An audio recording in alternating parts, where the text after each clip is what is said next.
just us today. I know. Happy Tuesday, everybody. Just the two of us, Ben and Sarah here, to chat about school calendars. Yeah, so we want to know, of course, this is affecting Union County. CMS said something like this might happen down the line, but it was not in the two proposal calendars that they gave parents to vote on in Union County, and now all of a sudden they've basically moved school up 3 weeks to start. Union County is the biggest county that's dealt with this, but there's been a number of other counties across North Carolina and our viewing area that have chosen to sort of move up their calendar, going against technically what the state says they can do. So let us know what you think about this. But this is the first district that is facing a lawsuit now from parents. So we want to know what you think. We have the story to explain a little bit more, and we'll talk more about it on the other side of it.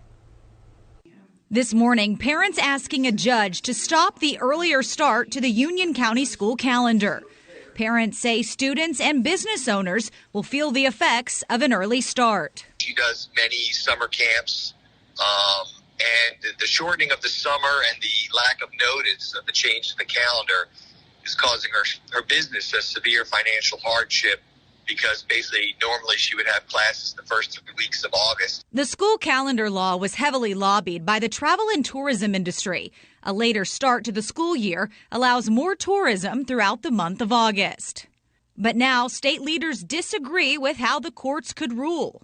I understood that some litigation was being contemplated.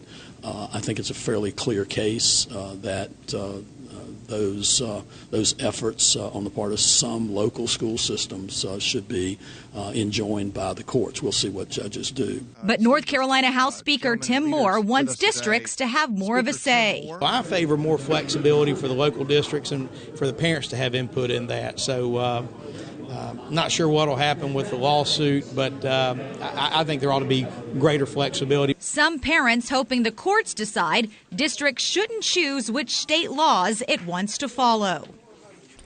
So we did reach out to Union County Public School, each of its board members, about the lawsuit. The district spokesperson said there are no additional comments right now at this time. And we are hearing from some of you this morning, starting there on the left-hand side of your screen, starting after Labor Day and end May 30th. Too many non-school days during the current calendar.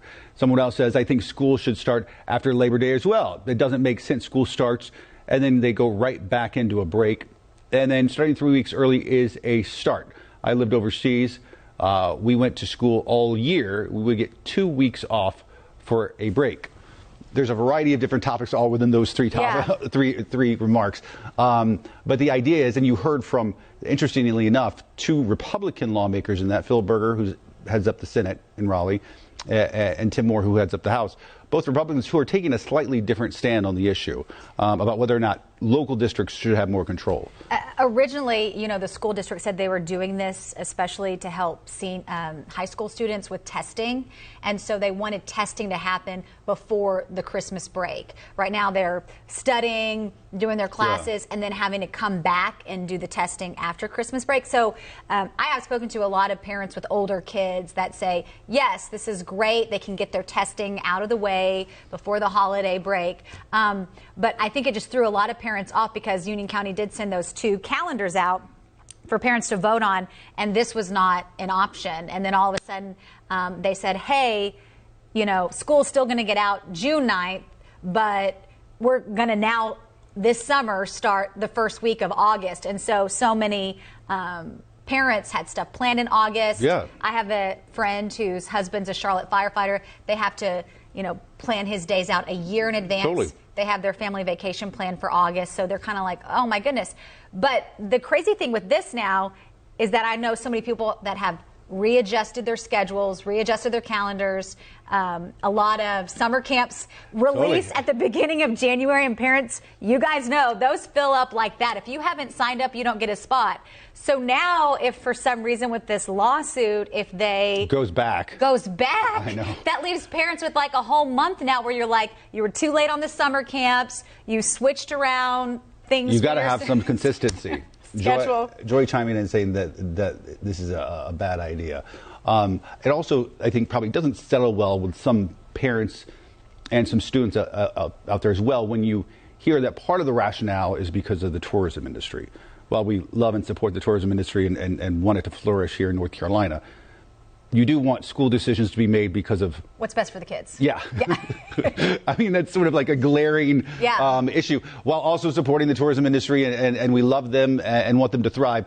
You do sort of hope the best interest of the students is what's motivating the decision. And I should say that when it adjusts this year, when they start in August, they will be then getting out at the end of May. So they will have June and July for next summer. But this summer, they're just losing that a month that they thought they were going to have. So it'll be interesting to see how this unfolds, because last year, was it Lancaster County, or I'm trying to think who started school before that? I think Gaston County. Gaston County. But this is the first school district that has faced a lawsuit from parents for changing the date. Yeah. So we'll see what happens. Melissa says, as usual, it's a mess for us in Union County. Yeah. Expressing the frustration a lot of parents have.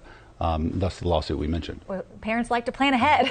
Understandably so. That's not a ridiculous request. Yeah. We pay our lawmakers handsomely, both at the local and state level, to figure it out. To figure it out, right? All right, folks, continue to chime in. Let us know what you think about all of this, and we'll see you back here tomorrow morning for another edition of Wake Up Charlotte to Go.